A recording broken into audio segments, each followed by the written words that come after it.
The thing about our brain that's really fascinating is the more we talk about something, that's why women, we talk a lot. We process things more quickly than men actually, because talking it out.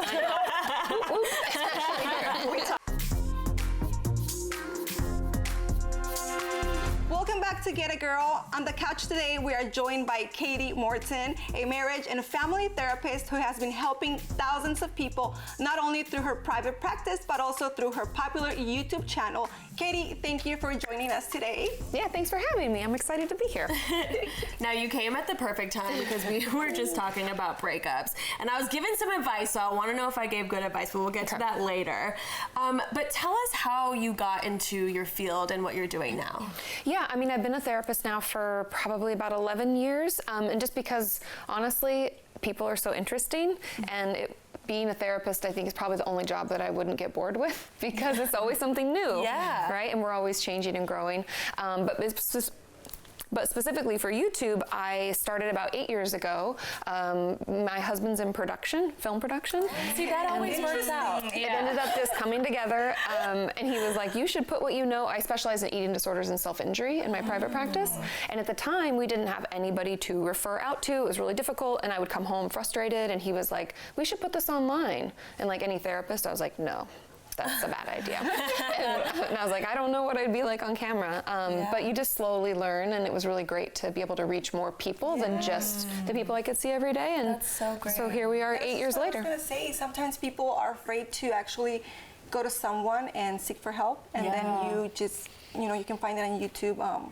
I think it's amazing. Yeah, reaching people where they're at, because we know the stigma exists. People aren't always comfortable talking about mental health or mental illness, and so it's been a wonderful platform and a way to hopefully help people that might not be able to get help otherwise. So what are one of the tools that you use for the breakup? What do you suggest to people? Support system.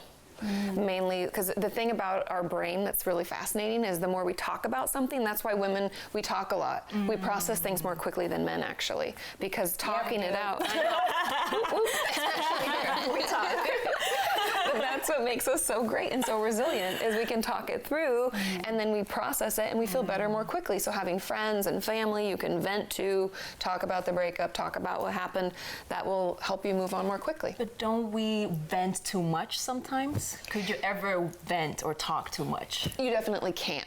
But I think letting yourself feel it for a while is very healthy, very normal.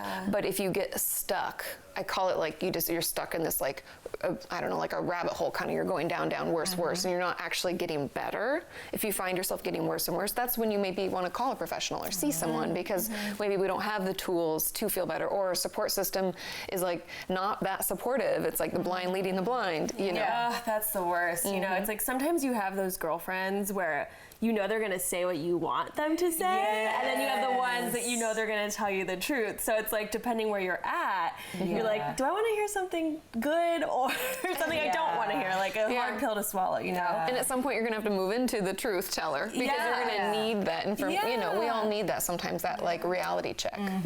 Now, in your experience, is it harder for girls to get over a breakup, or as well as for guys? Because you just mentioned, we girls, we talk and talk and talk, and then we just like, okay, we're fine eventually after, I don't know, some time.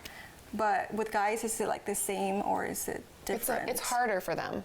A lot of times because, and this is obviously just like generally speaking, everybody's different, everybody can take as much time as you need, but men tend to be slower because it's not as accepted. Like our friends can come over, we can cry and be all upset about it, and we're like, it's okay, you know, but they don't always have that. Yeah, that's true. It's like, let's hit the bars right away or something, which, I mean, could work. I mean, it worked for me. Or like, or twice.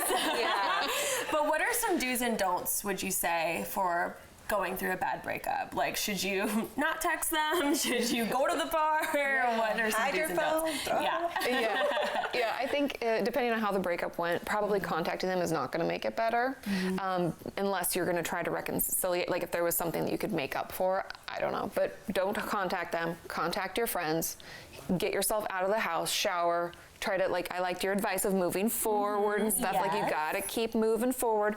And so that's definitely great advice. Reaching out, getting some more support. But yeah, drinking and stuff is fine to get out of the house and go to a bar. But we know that if you're drinking all the time, you're not actually giving yourself time to process. So all things in moderation. Yeah, I always think it's just better to feel just feel all the feels, guys. Yeah. Because your process. Exactly. It's the like journey. You have to go through it. You have to. It's Yes. like There's no way around it. You gotta go through it. Exactly. Yeah. Gotta go through the pain. Yeah. Unfortunately, yes. You do. Just a little bit.